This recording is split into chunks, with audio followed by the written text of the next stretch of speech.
Itago niyo na lang po ako sa pangalan ng Barceloneta. 7 kaming magkakapatid.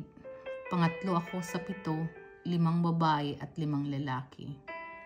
Ang nanay ko naglalako ng kakanin sa umaga at ang papa ko naman po sa bahay lang sa kadahilanan pong may sakit siya.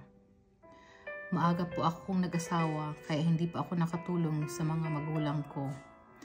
Ang dahilan po ng maagang kong pag-aasawa ay lagi po kaming sinisilipan pag naliligo po kami.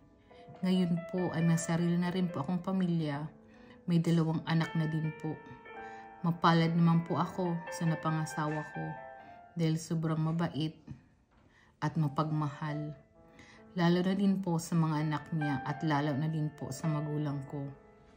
Nakabukod na rin po kami ng bahay. Mahirap po sa umpisa pero kinaya naman po.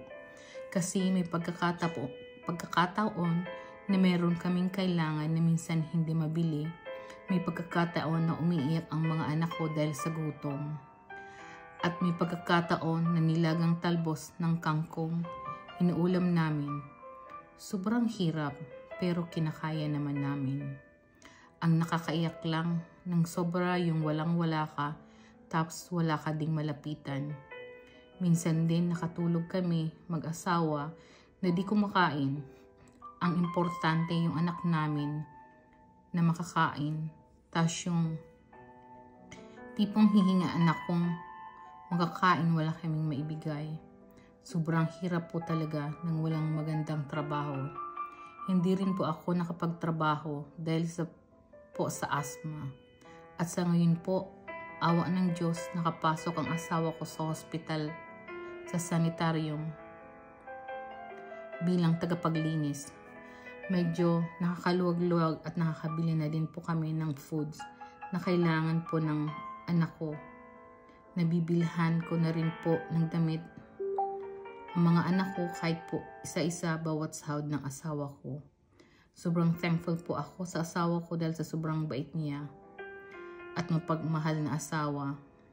Di naman po ako maganda, maitim din po at sobrang taba pero never po siyang tumingin. Never tumingin ang asawa ko sa iba at di po sa part na ang sobrang blessed ko na po. Banding din po namin mag-asawa ang magluto at maglaba. Nagkwentuhan din pala kami about sa mga excess po namin. Minsan nagkakapikunan. Sa ngayon po masaya kaming pamilya.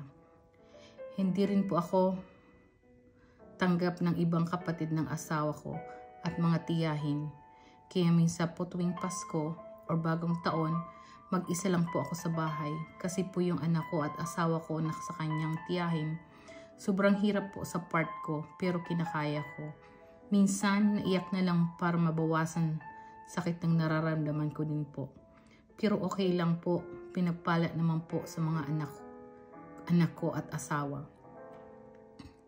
Manay Joy, maraming salamat sa pagkakataon oras na ibinigay mo para maikwento ko ang aking buhay.